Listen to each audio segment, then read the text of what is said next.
Friends, welcome back to Telugu masters. మనం సినిమాలో రియల్గా చాలా కోతులను చూస్తూ ఉంటాం. మానవులు కూడా కోతి జాతి నుంచి వచ్చారని మన శాస్త్రవేత్తలు చెబుతున్నారు. ఈ కోతులను చాలా దేశాల్లో దేవుళ్ళుగా భావిస్తారు. ముఖ్యంగా ఆఫ్రికా, ఆసియా ఖండాల్లో దేవుళ్ళుగా కొలుస్తారు. ఎందుకంటే ప్రపంచంలో అత్యంత పురాతన జాతి, అందుకనే దేవుళ్ళుగా భావిస్తారు. ఇప్పుడు చూడబోయే వీడియోలో కోతులు ఏ విధంగా సౌండ్ చేస్తున్నాయో చూద్దాం. చూసే ముందు లైక్ చేయండి, షేర్ చేయండి, సబ్స్క్రైబ్ చేయండి. అలాగే గంట బటన్ని ప్రెస్ చేయండి. ఇలాంటివి ఎన్నో ఆసక్తికరమైన విషయాలు మీకు నోటిఫికేషన్ ద్వారా వస్తాయి.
じゃあもうこれをメッセージです。しない。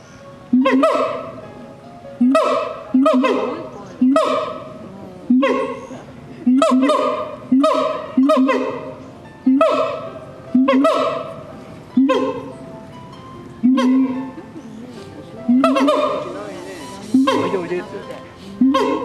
おいでおいで。なんかケツいってるよ。汚ねえなお前。ロリついてる。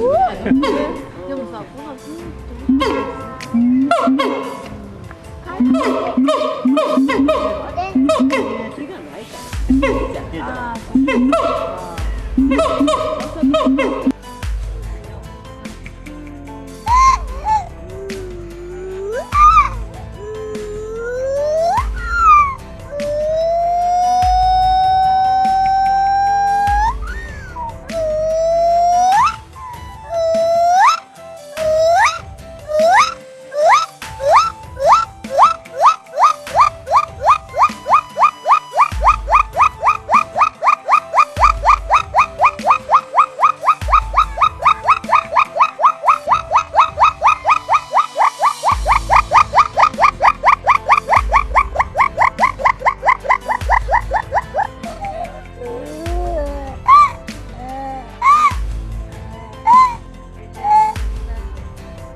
థ్యాంక్ యూ ఫర్ వాచింగ్.